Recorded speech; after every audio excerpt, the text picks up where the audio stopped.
But the most important thing that I learned from my grandmother was about this concept of the Andean reciprocity. This is one of the most important concepts that you need to understand if you want to understand the Andean worldview. The first humans had not necessarily the technology, but the knowledge to know how to work with the rocks, right? How to make the rocks work like a kind of clay. You will find that these temples has been made around these special natural rock formations, right? Everything that the Incas did and made was based on conserving the harmony and the balance within our cosmos. The main tunnel is connecting directly this temple of Sacsayhuaman with the Coricancha temple. It's connecting the head of the puma with the corazon, heart. Heart with the heart, yeah. We discovered that the Christian Catholic Church hide this information, special plans to make that kind of work. When the Spanish came and they asked the Incas, who built this, the response was, it was here. If we do an excavation behind this kind of archaeological sites, we could find the basis of other cultures. That is actually part of this cosmic correspondency, and that is an important philosophy that they had, right? As you say, has been above. As above, so below. So below, right? Arnold is an anthropologist and of native Quechua descent from the Cusco region. We cover a lot of ground in this conversation, and many of those topics will be in the description below in timestamps. Don't forget to hit that subscribe button if you haven't already. This is just the first of many conversations Arnold and I plan to have. So if you have any thoughts or questions you would like us to cover in future videos, please leave those in the comment section below. And with that, let's get into this conversation.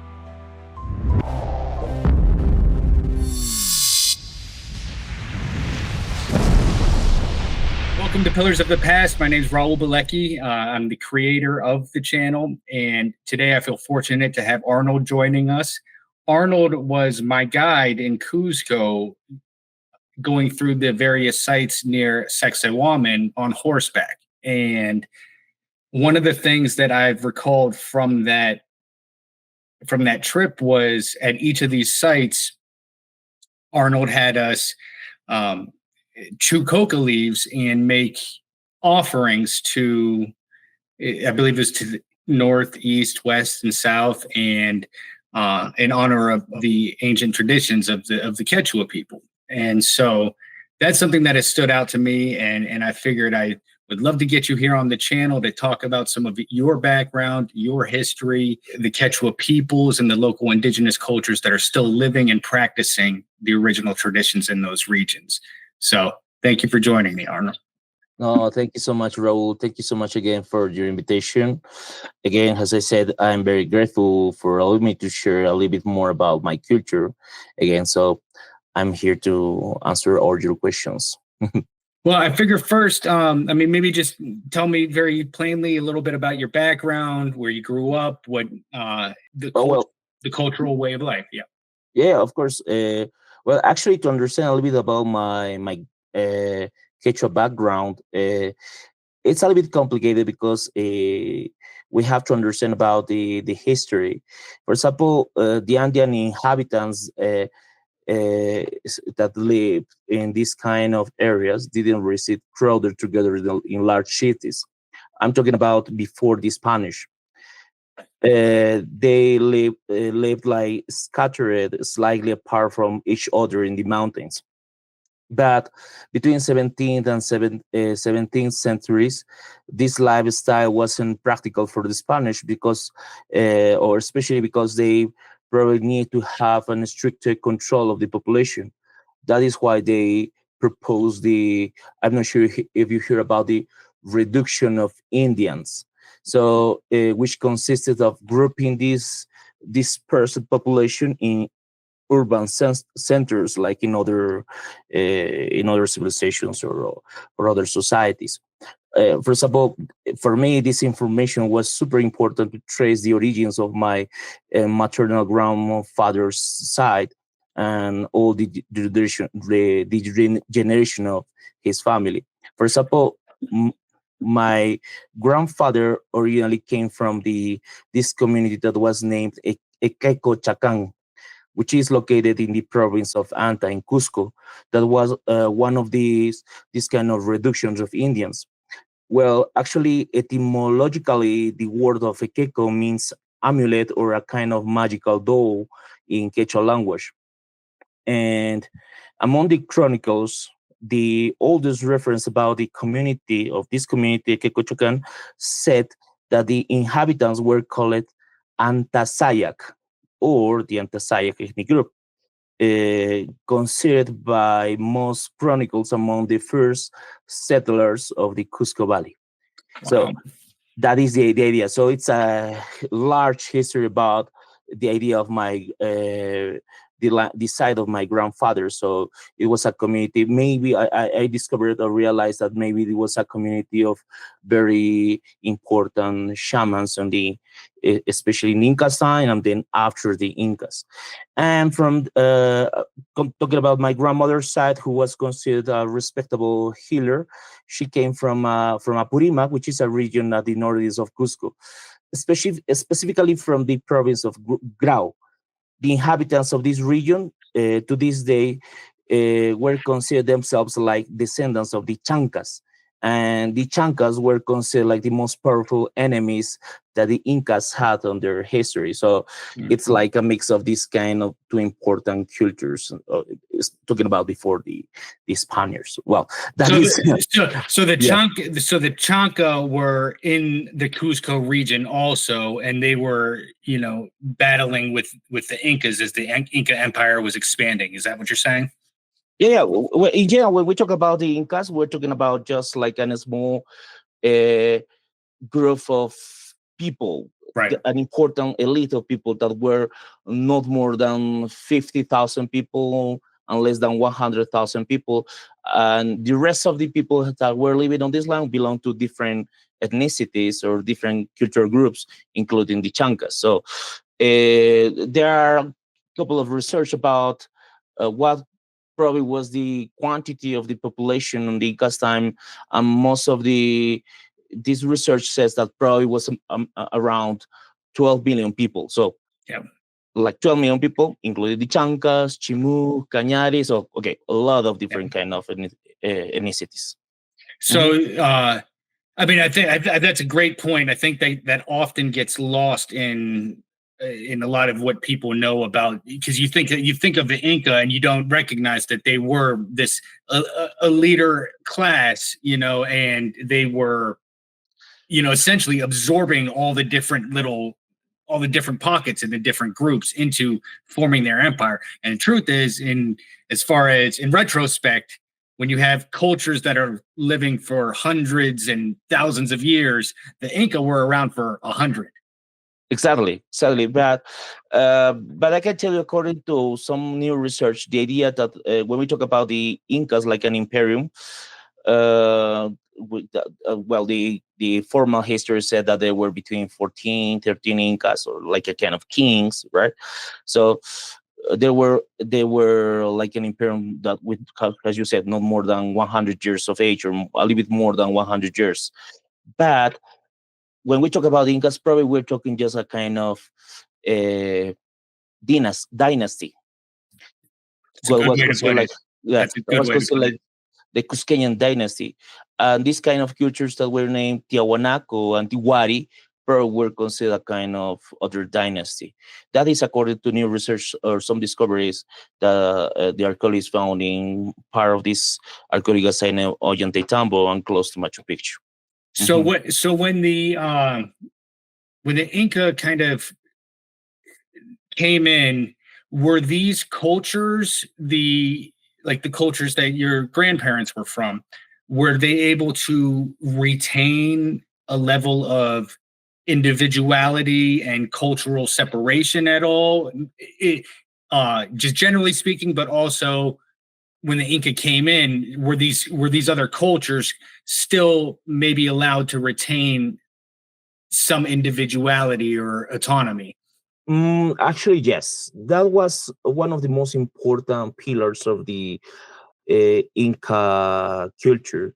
For example, many chronicles express that when they arrived to these lands, when they saw these kind of meetings that these people had, they could difference easily all the people because of how they were dressed. So they were right. They express totally free their culture. So actually, that is the base of one important philosophy that the Incas had, which is the philosophy of the Capajñan. The Capajñan says that all the paths that the humans follow at this world are correct, because at the end doesn't matter, because we will be back to the same world.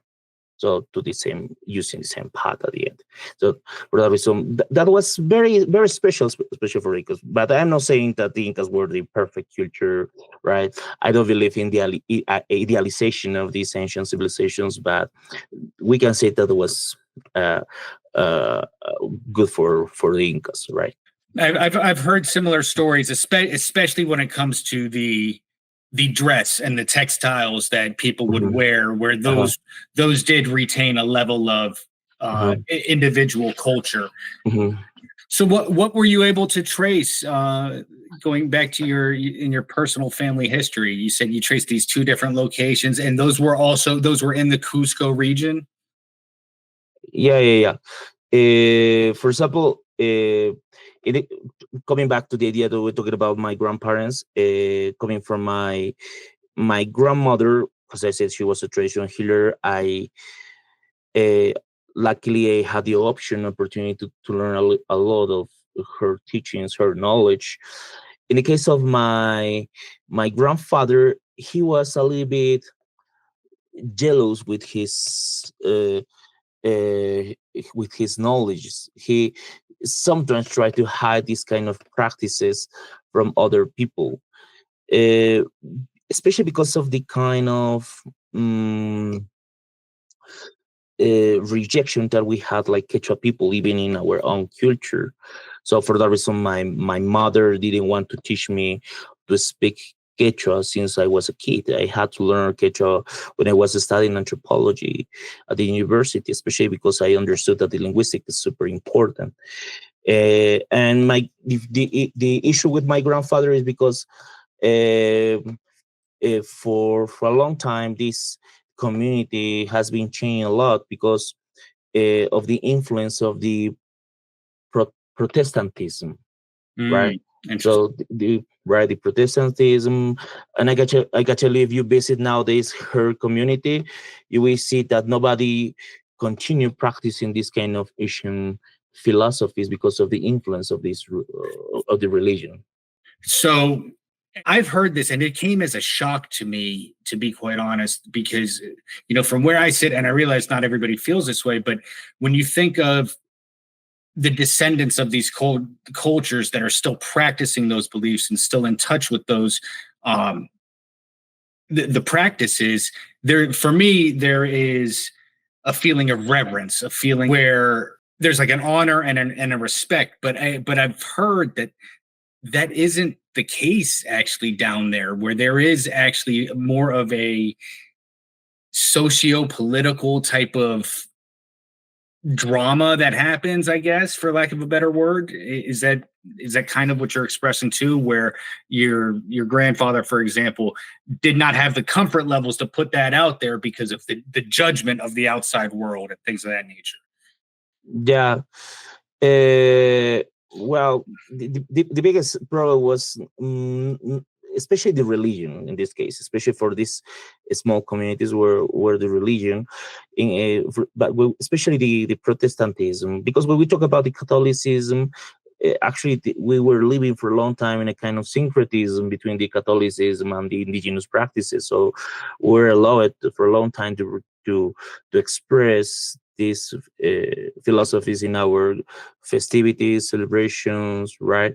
But the issue with this other religion is that it's more radical with their believing. Uh, so that is the main problem, right? And the other idea is that the government, for a long time, the main government didn't protect to these communities, right?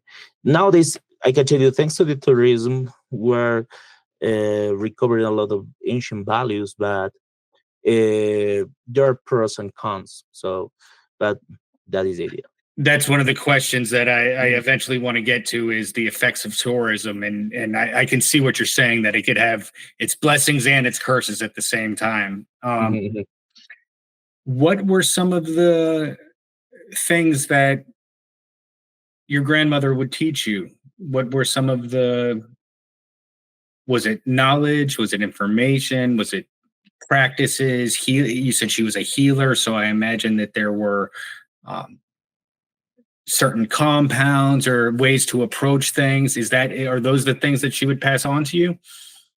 Yeah, actually, most of the knowledge that in our culture we used to get from our grandparents are not like orally. But the most important thing that I learned from my grandmother was about this concept of the Andean reciprocity.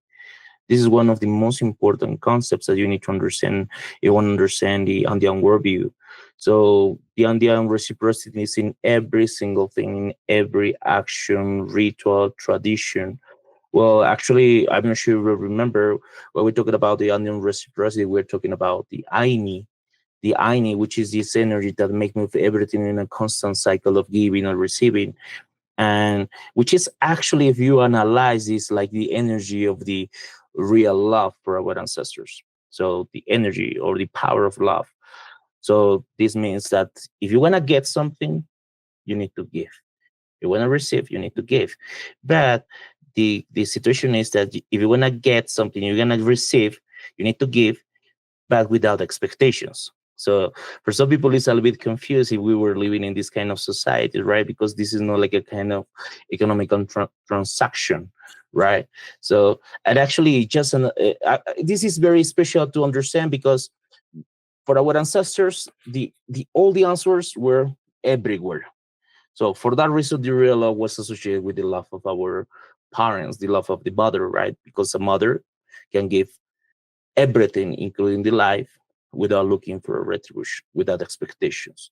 So they discovered about this idea just contemplating in nature, or they realized that the entire cosmos, the entire world is serving us, is giving us without looking for this retribution. So that is what the important thing that I learned from my grandmother, right? So when I was young, well, I think everybody was an idiot like me. So I didn't understood this knowledge correctly. So, but just trying to be a little bit mature, growing up, I probably understood a little bit more, right? So and studying also anthropology made more sense for me. Yeah, I my own personal experiences with reciprocity, as most people know on the channel, I went on an expedition, and part of the expedition was coming up into Cusco.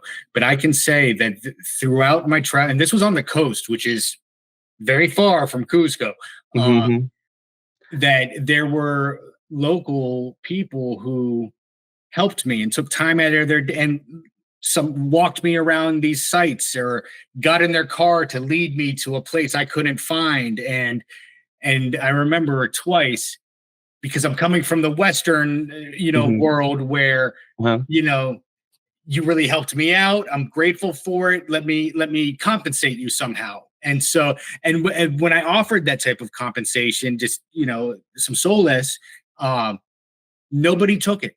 They said no. And it's like what you're saying. It's doing these things out of the reciprocity and the goodness of the energy, like you say. And so I learned a lot from those experiences, and that was throughout I'm not saying this is going to happen to everybody if they go down there and do what I did, but every interaction I had was from that notion of reciprocity. Yeah. Actually, that make a lot of sense for me, because when I started to work in tourism, because I grew up with this idea, right, of the Andean reciprocity coming from my grandmother, right? Because I normally talk about my grandmother because I probably live an important time of my life with my grandmother. So I started to do this work, and when I had these guests, they started to try to tip me. And at the beginning, I was feeling like a little bit uncomfortable with when people was trying to tipping me because I wasn't used to it, right? So, but of course, now I understand it's part of this culture, and I realize that it's sometimes if you do a good work, you sometimes get a little bit more, right? But at the beginning, it was a little bit. I had like a small shock of this idea about receiving extra money with, right. So, but I understand how you saw, right. Yeah, no, and that's and I remember, I think that, I mean, you brought this up when we were out there at some of these sites and engaging in the ritual of the coca leaves. It was this idea of reciprocity and unification with nature around us. Mhm. Do you think some of the creation myths and stories of, you know, Pachamama, attributed to the somehow the thread of reciprocity was passed down through these at all? Has I told you the reciprocity is something that we find at the world. The cosmos is showing, teaching you.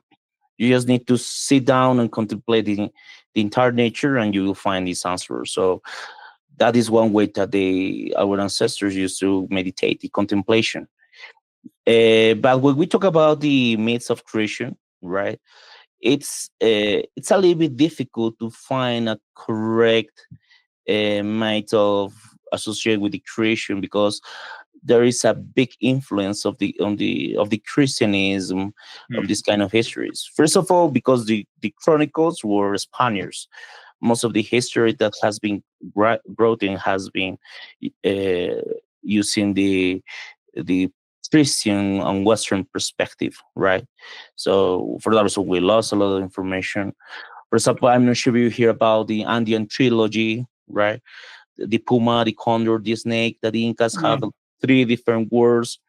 If you research about it, you will discover that that is because of the influence of the Christianism. Because in some Western religions, they have their own trilogies, like The Trinity. the Okay. Trinity. Yeah, Yeah. actually, the Incas had four words.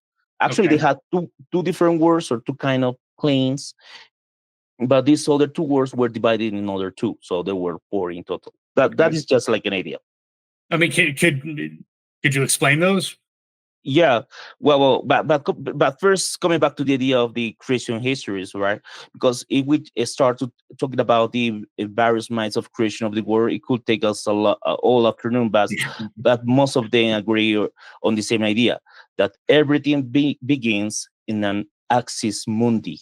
Simple way to explain it is that an axis mundi is where energies converge, or where different existential planes exist. In the Andean worldview, for example, the axis mundi manifests in various elements and places, each with a particular symbolism meaning. Sorry. For example, the mountains, especially the Apu Wamanis, right? In the Andean worldview, the mountains are super important because they're ancestral spirits, right? So they are in general masculine, right, with some exceptions. So the mountains provide water, fertilizing the lands, right, give life. So, for example, we have the caves in the mountains, and the caves are considered like pacarinas, where the first humans are coming from, right? So, other axis mundis are the bodies of water, like lakes, rivers, springs, such as the Lake Titicaca, for example, right? You know that is the most important. A lot of uh, legends about the Lake Titicaca, the origins of the first Incas, right? Yes. Yeah, the Lake Titicaca were considered uh, like a source of life and energy. But I realized a few years ago from a very old man, right? That I hear a long time ago from this ancient person. Actually, somebody else told me something a little bit like that, but they said that the beginning of times, these were that was like a kind of vessel, right? They said that the spirits of fire, water, and lightning converged at this world to create life. So that is like an ancient history, right? Where in this case, when we analyze, the water represents a source of life and fertility. Fire represents vital energy, which is kamach. And lightning, or for some people were considered like blue fire, represent the divine manifestation. The same one that is associated with a kind of gods such as Iyapa or Viracocha, which is considered like the animator of the world, right? That is like a well, because I told you that is a summary of all this kind of minds of creation. So, I mean, it sounds like a little bit of a trinity right there, with the fire. But we forgot we forgot the earth, like vessel. In general, there are four, right? I like that. So it's like your body. Your body is your vessel, right? It's the same. The world is the vessel, right? Water, right? Fire and lightning. Lightning could be associated with the consciousness. Yeah. Right? Yeah. So that is one way to interpret it, right? But as I said, unfortunately, we don't have too much information about it. So there are some anthropologists which are working in trying to recover this kind of information. But the main problem that I discovered is that the academy doesn't allow or doesn't accept this information sometimes, because for them the history, everything need to go horizontal in a strict line. Well, speaking of that, maybe this is some good. I do love speaking about the origins and creation, but I think this is a good segue. The recent discovery of tunnels underneath Cusco, going from Sacsayhuaman to the Coricancha. And I mean, it's been known, it was written about in the Spanish chronicles. It's been discussed by Quechua people who still live there. And so these things were there. And like you're saying, it seems like there's an unfortunate perception of mainstream current academia to not take into full account some of these things, like you're saying. I mean, do you find that to happen often? Has that? How else do you see that manifest? In the case of the tunnels, that it was a legend that everybody knew in Cusco, right? Yeah. So everybody was saying, yes, these people, this guy who tried to follow the tunnels, they found a corn of gold, right? So and now a lot of the information is coming back that said, for example, this tunnel is more than almost 2 kilometers, right? Is this archaeologists discovered that it has a division on 3, right? But the main tunnel is connecting directly this temple of Sacsayhuaman with the Coricancha temple, right? So it's connecting the head of the puma with the how you say in Spanish, corazón, heart. Heart with the heart, yeah. With the heart, right? It's connecting. So that makes sense. That is exactly where the Coricancha is. Yeah, exactly, right? So there were a lot of anthropologists that were saying, yes, you have to excavate behind the Inca paths, because you will find other paths. That makes sense, again, if you understand try to analyze the Andean philosophy. For example, the Incas had like a kind of other philosophy that was a kind of way to understand the world, that was a kind of cosmic correspondency. The cosmic correspondency says that we have a macrocosmos and a microcosmos, right? Which is at the top is down. I'm not sure if I'm saying correctly. As above, so below. Yeah. Could you repeat that, please, for me? As above, so below. As above, so below. Yep. As above, so below. Yep. Right. So that is actually part of this cosmic correspondency, and that is an important philosophy that they had, right? As you said, has above, has below. As above, So below. so below, right? That is the idea that they have. Everything that they didn't make, and this other, and there are a lot of information that says that maybe they found a way to make more tunnels to connect to Quito. So, for example, in the 2000, we also had a group of this expedition of Russian geologists that they did also some research on this area, but the academy didn't accept to this research, right? And we realized that the Christian Church also didn't want that this information appear, right? Because with this new research, with these new discoveries, we discovered that the Christian Catholic Church hide this information from, for example, there is a Catholic school that is named Colegio La Merced, and there were a police report in the 50s that a person said that these people found a tunnel under that school, right? Then they closed the school for a long time because they said that they were building, excavating, right? And they suddenly became rich, right? Oh wow. Oh, so there were like other hiding histories in some other houses, right? That they had also tunnels. For a long time, we like locals were hearing that people suddenly became rich, very right? wealthy. Yeah, because they found this kind of tunnels, right? And so the thought is they found some of the gold reserves that were being hidden from the Spanish. Yeah, so that means if you go now, if they are trying to research now following all the tunnels, they probably won't find nothing because everything has been installed. And because they didn't Yeah. listen. I mean, I've heard stories. I heard stories about different places all around Cusco, even Ollantaytambo, like I have a family friend who says, when they were growing up, they would go explore and they would find tunnels, but their parents told them not to go in them because kids would get lost in these tunnels. Mhm. So that there are stories that go back a long time.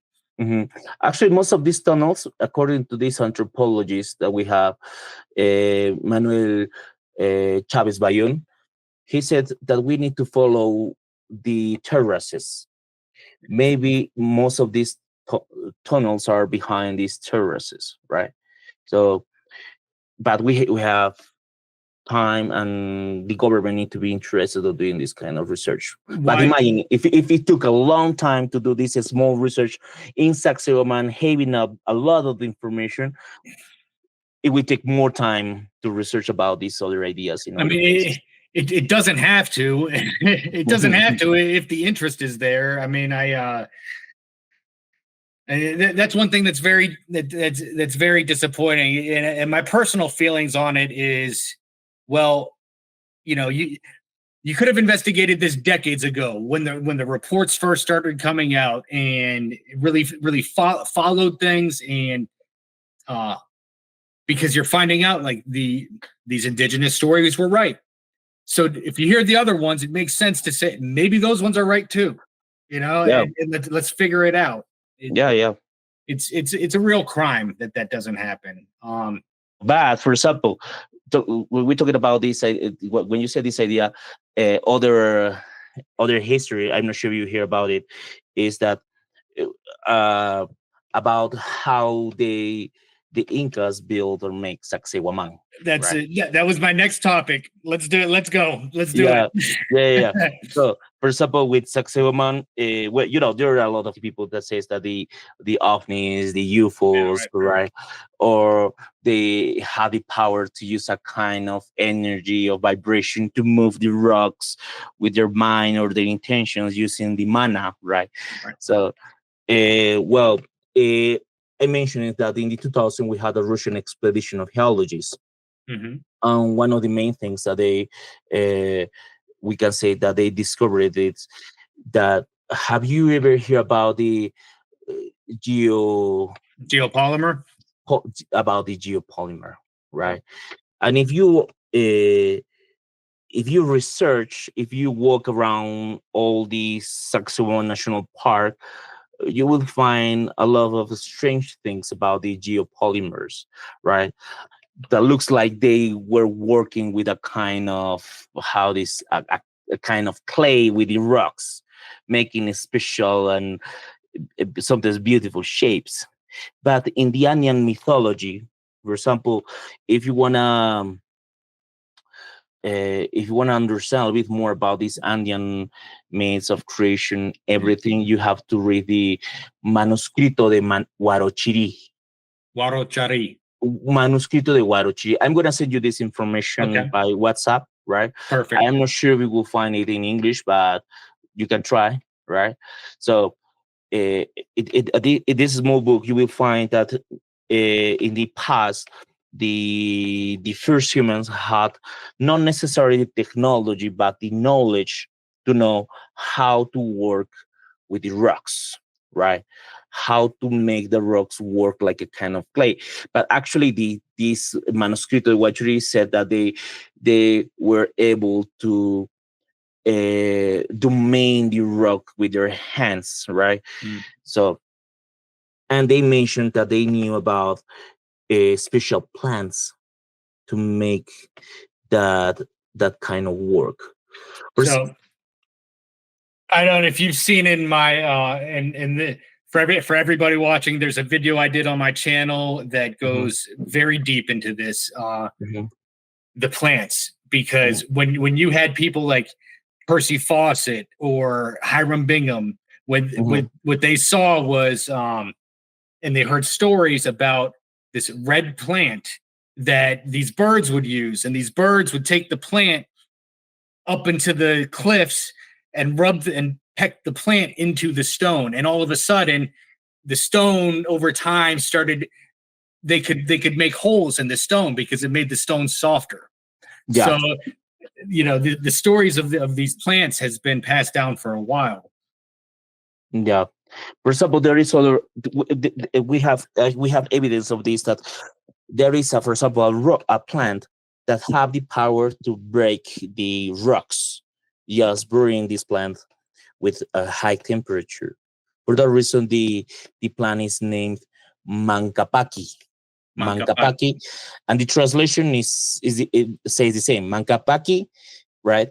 Means that break the pots. Means that if you are living in the mountains and you wanna cook some food, right, and you use this plant to make fire, and you're using this special pottery made of clay, right? With this plant immediately break The pot. The pot, right? And the same with more temperature, temperature make the same with the rocks.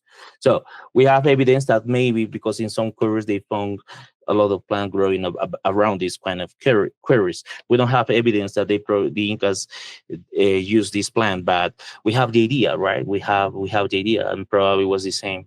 And as I said, the problem is the same. The academy don't want to invest and give enough time to do this kind of research. So talking about the plants, which is strange because we all should just be trying to get answers that are more right. And if our minds have to change about something, then our minds have to change. I don't understand why it's so rigid personally. Let me see. So I know it's been written about in the Spanish Chronicles. I think De la Vega wrote it.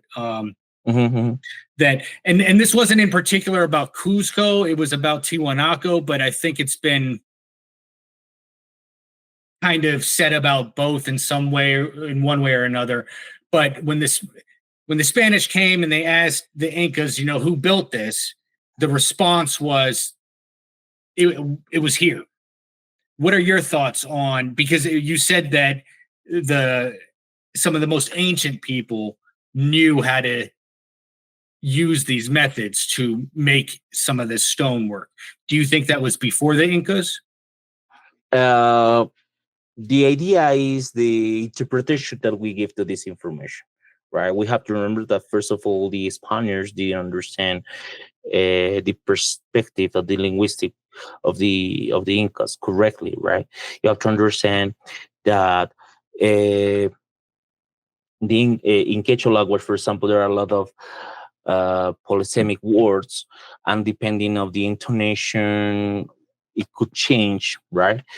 Other idea is the next that everything that the Incas did and made was based on conserving the harmony and the balance with the entire cosmos, respecting the natural rules, the natural laws, and in this case, respecting the natural shape of the area. I'm not sure if you noticed that when you visit some special temples, right, you will find that these temples has been made around these special natural rock formations, right? When we go to, if we go simple question, if we go to Machu Picchu, what is the most notorious thing that we see in Machu Picchu? Is this big high rock which is at the center, which is the Huayna Picchu mountain. Yeah. The Huayna Picchu mountain is actually the center of that microcosmos, the nucleus of the microcosmos, where these energies are converging, and the Incas developed all the citadel around that microcosmos. That was maybe the most important area, right? And if you arrive, and I'm a local, and you ask me who made it, of course I'm gonna tell you. I see. It was here, right? We just adapted this area, right, for us to stay here, right? That is one interpretation that we give about it, right? So, but maybe the idea about, as I said, the Incas, you said not more than 100 years, or probably a bit more, right? Tiahuanacos, Waris, right? So we're talking about thousands of years, right? If we do an excavation behind this kind of archaeological sites, we could find the basis of other cultures. That is what the archaeologists said, right? But we have to understand also the idea that for the Incas, everything needs to be in a constant cycle. Everything needs to go in a constant reform. For that reason, in some places, for example, you find some walls that looks like pre-Inca.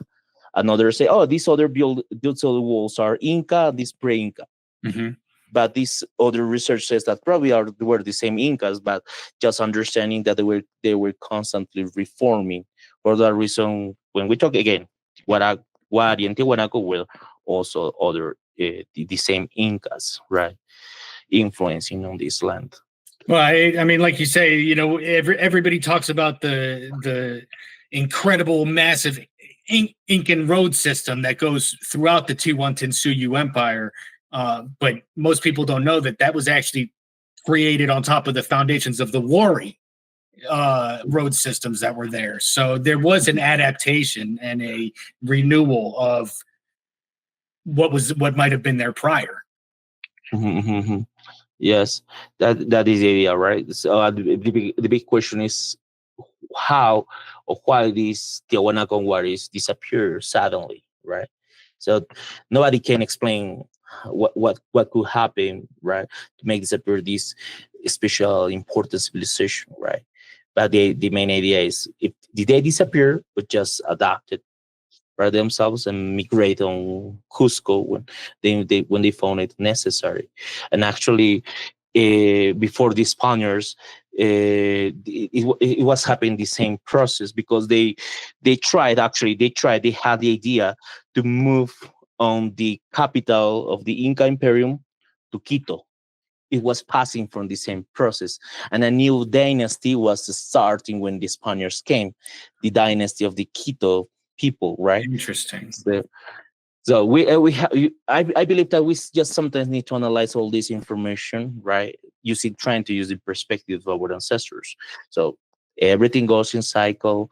Everything needs to go in a constant movement, because they said that the static things attract chaos, right? So, or this kind of heavy and dense energy. For that reason, everything needs to be in a constant movement. Oh, I mean, that I can get with that. I like that. Mm-hmm. And if something's the same, I mean, the earth changes all the time. And so if you are, you know, living at one with the earth energies, then that equals constant change as well, and adaptation and movement. That's very interesting. For that reason, these last Incas were very interested on the expansion of the Incas Imperium, especially to the north. if you analyze, for example, to the Inca Huayna Capac, he wasn't too much interested in doing the expansion of their imperium to the south, right? So he stopped. He didn't do enough effort to do the expansion to the south. And in most of the chronicles, they said that they lost the war. That is what they said. But understanding that the Incas had a big military power, right? Sometimes with the small ethnicities, sometimes doesn't make sense, right? But they work a lot on the expansion to the north. Yeah, and I'll show images of all of this when I do the video.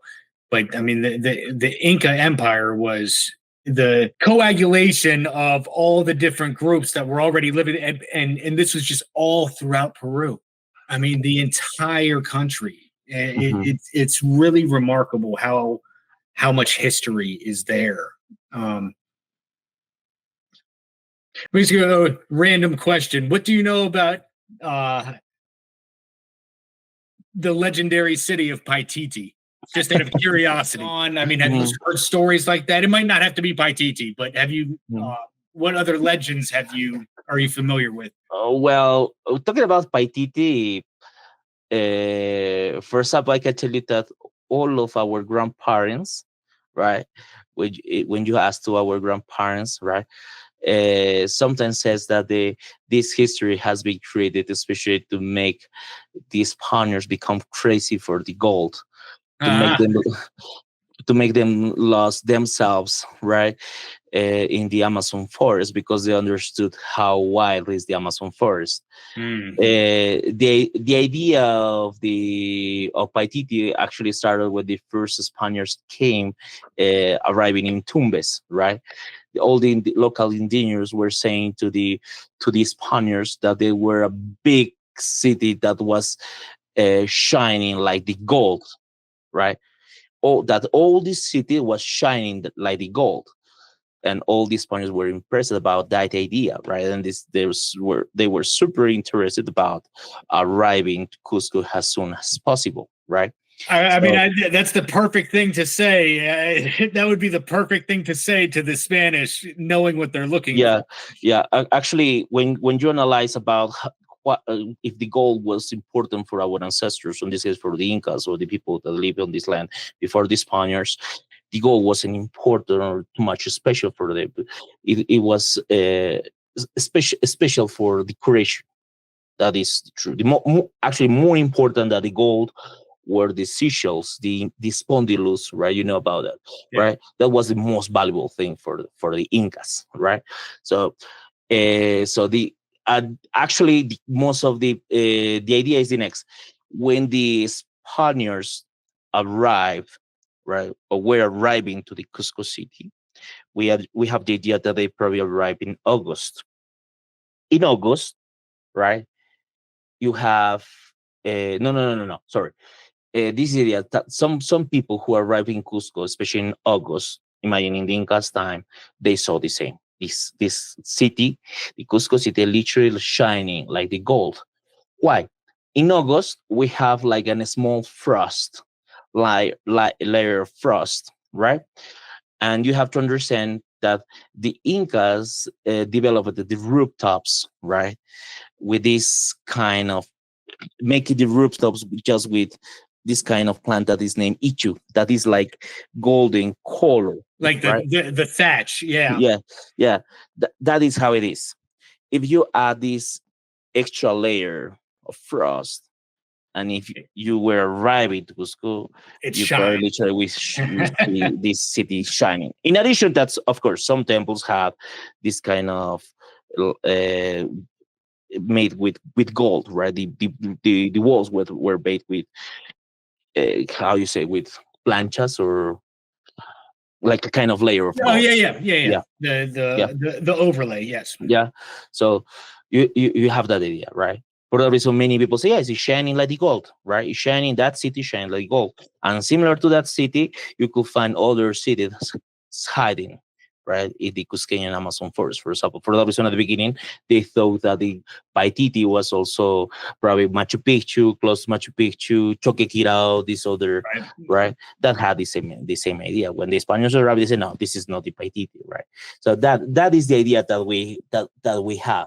But the there is more than the history says.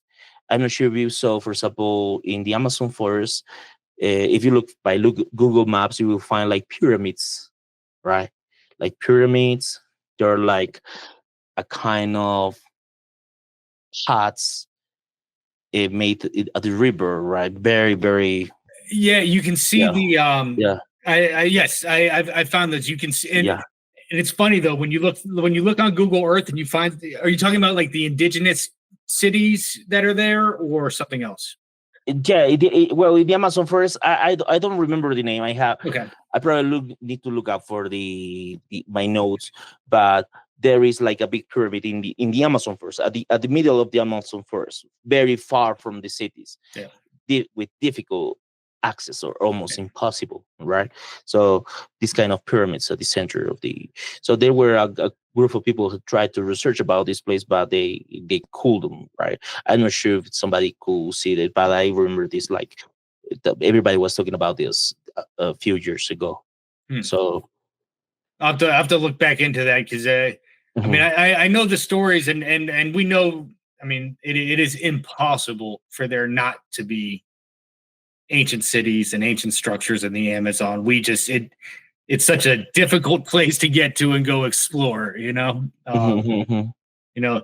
only lidar was more affordable. Yeah, actually, it is kind of book that we have about these Andean mythologies, right? The Manuscrito Waruchiri. There is a kind of myth that says that there were like a kind of the time that we're living nowadays is just a kind of pachacuti, that we have a kind of unu pachacuti. Unu pachacuti was like a kind of a universal flood. Okay. Makes sense? I mean, Yeah. pronounce. Yeah. Yeah, Flood. yeah, a universal flood, right? So that is the Manuscrito Waruchiri. That this Manuscrito Waruchiri, according to some anthropologists, is talking about more than 8,000 years of age, right? Some people say probably 14,000 years of I mean, history or information. I mean So that it's that would go back to the Younger Dryas hypothesis, or the younger, that there was Mhm, this global mhm, global mhm, flood event that little mhm. by little we're starting to see that there might be some indications of this. Yeah, we can say if that existed, right? We need to understand that the Amazon forest is at the sea level. What is the most rational thing that you will do if you are living under over the sea level? You need to move on the mountain. Yeah, I'd go as high into the Andes as Yeah, yeah, possible. exactly. Yeah. So, well, there are a lot of things to research, right? So a lot of things. Even I can tell you, even if you explore close to these archaeological sites, if you come with a metal detector with time, I can tell you, we will find a lot of things, right? And as I said at the beginning, even nowadays there are a lot. We continue having this kind of local histories that said, "Oh, that neighbor probably found gold because suddenly he became rich, right? After by coincidence, after he bought a new land, or he started excavating, and suddenly became rich. So a lot of hiding treasures, a lot of hiding temples still existing even nowadays, and especially and close to still the mountains. and it's Yeah. still up there in the Cusco region. Uh-huh, uh-huh. How do you feel about we started out this conversation and we touched on how tourism has its advantages and disadvantages to the Quechua culture. Can you speak on those? Mm, talking about advantages is the most important is that we have access to more economical incomes, right? So we can increase our economy, we can provide to our families, right? Because it's an important economical income, right? People can build houses, can feed their families, right? But the big problem that I saw that especially is happening here in Cusco is the gentrification. Yeah, that is one of the biggest problems. For example, I'm not sure you went to Pisac. We did Yeah. not. But For example, when you go to Pisac, Pisac is popular here in Cusco because it's a place where many people used to travel to make these kind of ceremonies, rituals, medicine, psychedelic plants, ayahuasca, wachuma, right?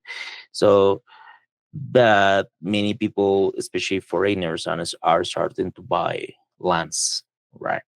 Buying lands and starting to domain other people economically, right? are there any governmental protections in place? I because I heard that that's a problem too, that there aren't many. Yeah. No, the government is not doing nothing, right? It's not doing nothing because for the government, especially for the local government, they prefer because they can get They get the normal. money. Yeah. They get the money without any problem, right, for all the economical transaction, right? But it's started to become worse because sometimes these people is enforcing their power, right, over other people. Local people is moving on the crowded cities, right? So, and I can tell you, sometimes the people that comes here, they come here to heal themselves, right? To heal themselves because they consider they have probably also have some issues. They probably have some situations, their family, their society. But like I tell you, they are not completely healed. So it's becoming a kind of problem.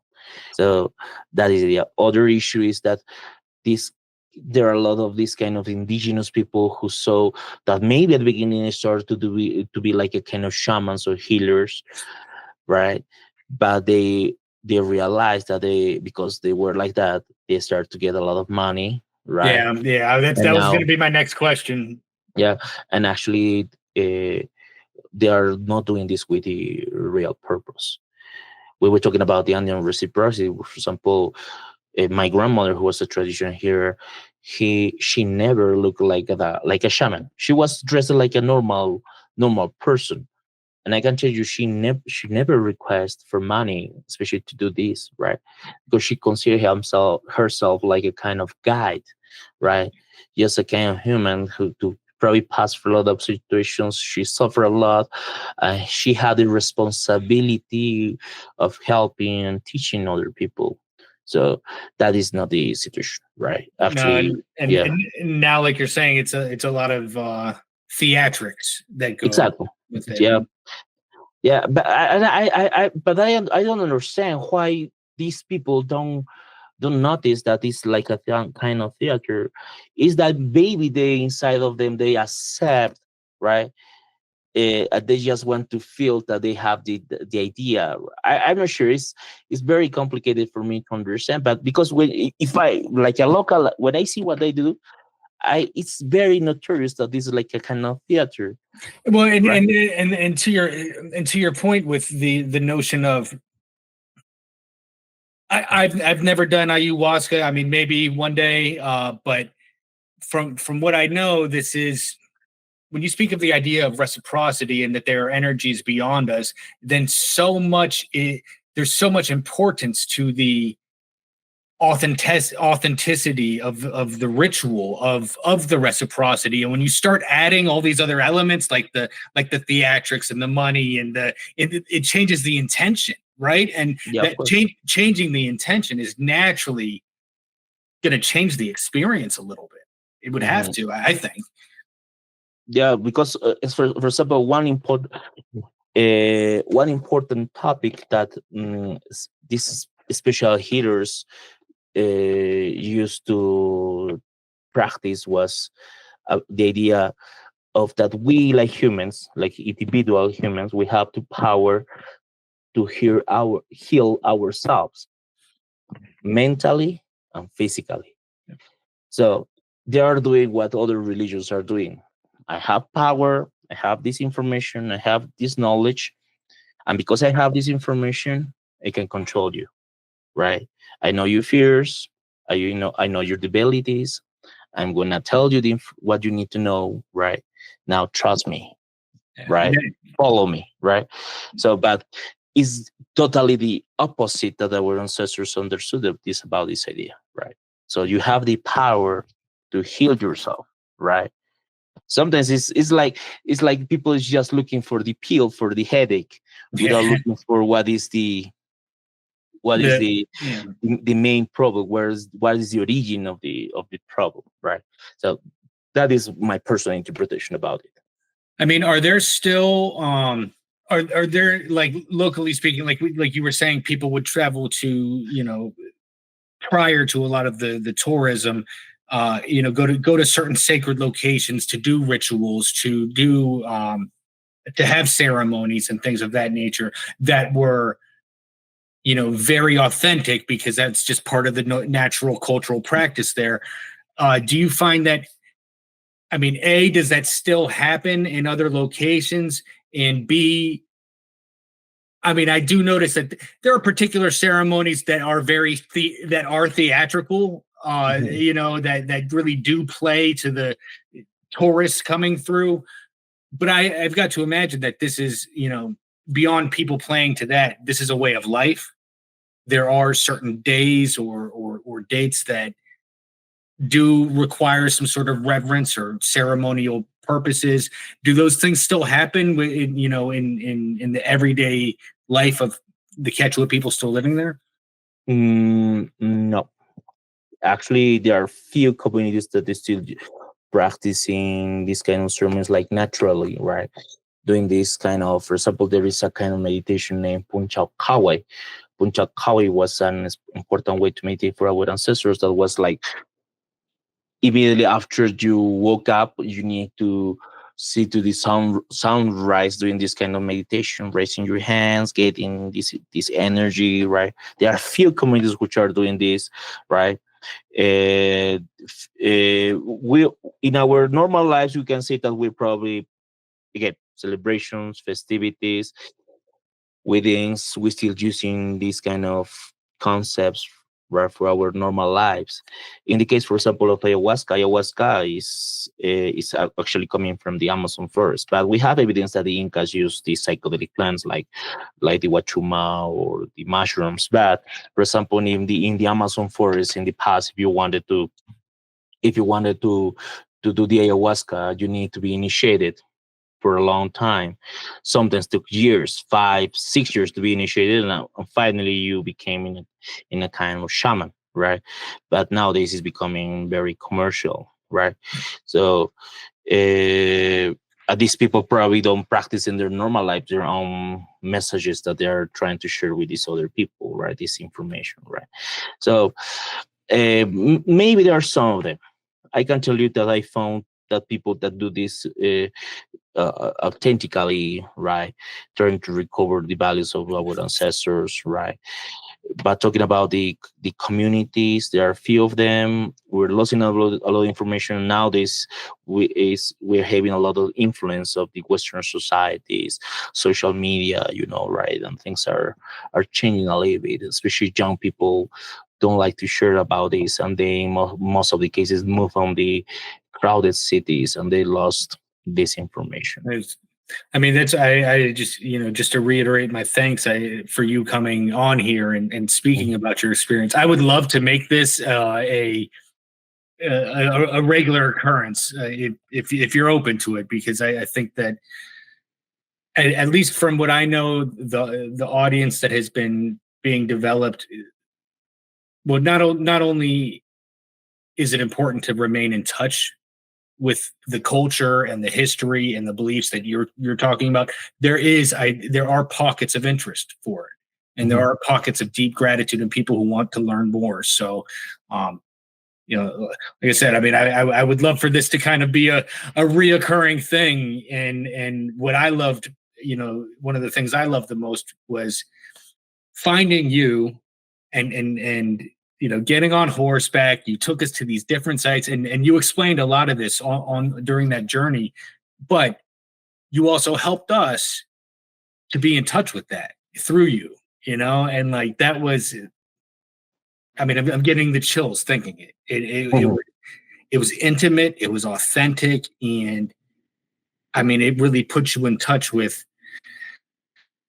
something greater, and so I mean, I do want to say that I will put all of your information out here, that because if you're open to it, I think that what you have brought to experiencing things in Cusco is some of the rawest, most authentic pieces that you can touch. Thank you so much, my friend Raul. Thank you. I appreciate that you said that. I love to talk about these topics. I love to talk about mysticism, spiritualism. Sometimes about this kind of things that the academy doesn't want to talk about, right? So it's super interesting. But I can tell you, maybe in a few years, many people will open their mind, and we will be able to talk about to understand that these kind of things that for some people were just like crazy ideas actually had a logic. Had some idea. truth to them, yeah. Yeah.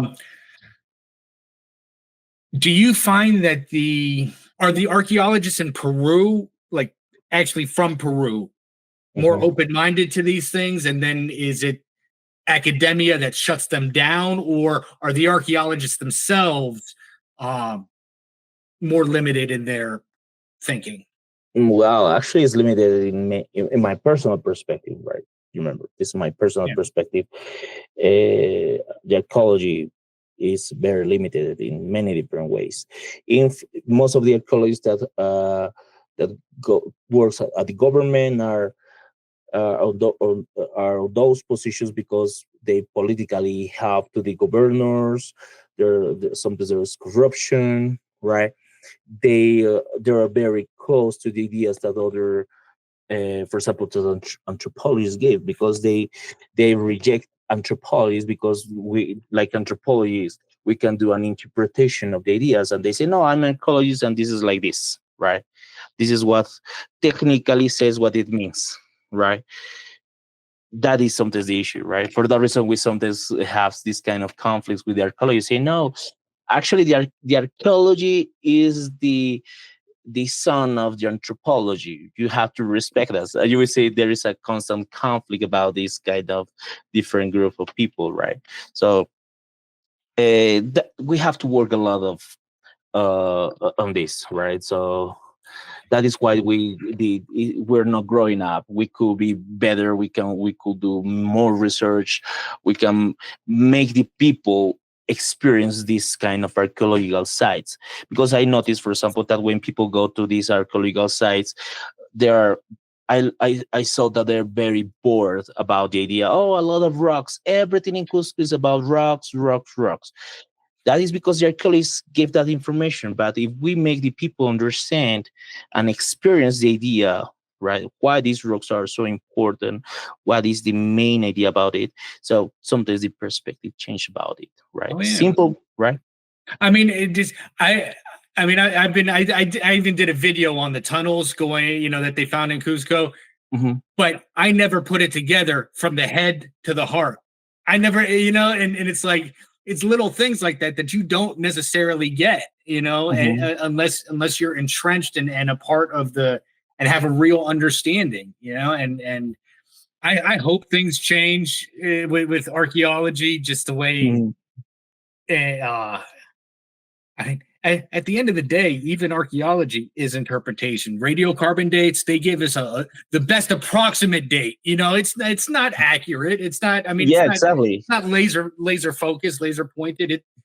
It's a generalization.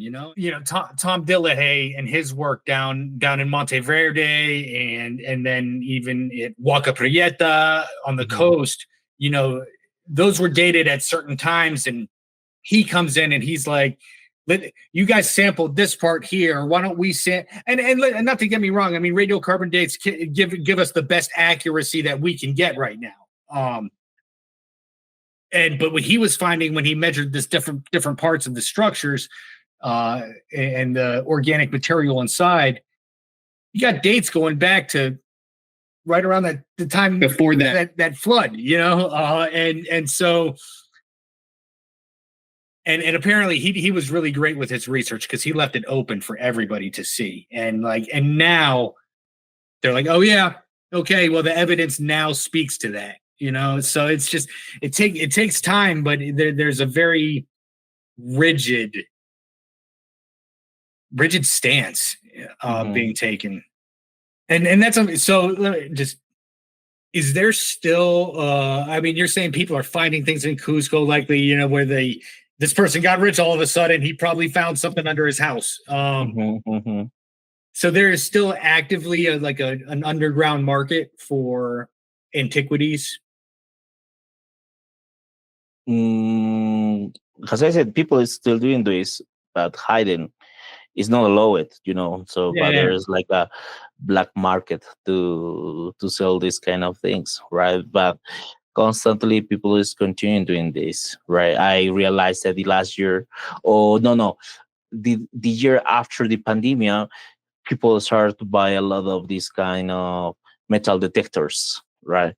To start to discover things. And we noticed that some people found a couple of things. Actually, in the local news, many people discovered trying to sell this in the black market. So this is still happening. And as I said, I can tell you, if we go to one place with special shapes of the rocks, that give you a big idea that we could find something under that place, right?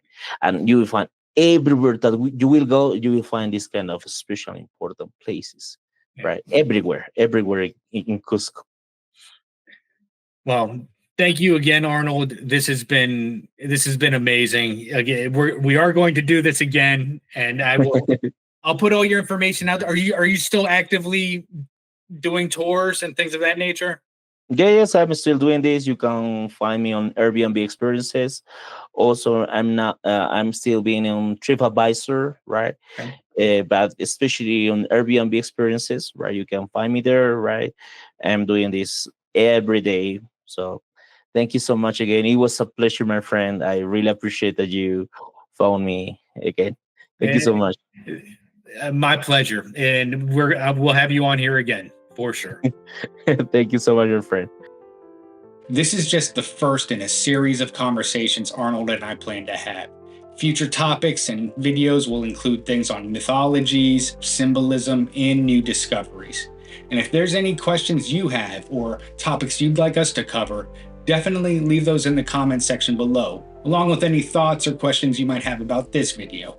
I can't recommend Arnold enough. He was an amazing and insightful guide when we were in the Cusco region, especially when it comes to getting in touch with some of the ancient Quechua knowledge that comes from these regions. So if you ever find yourself up there, I strongly suggest looking him up.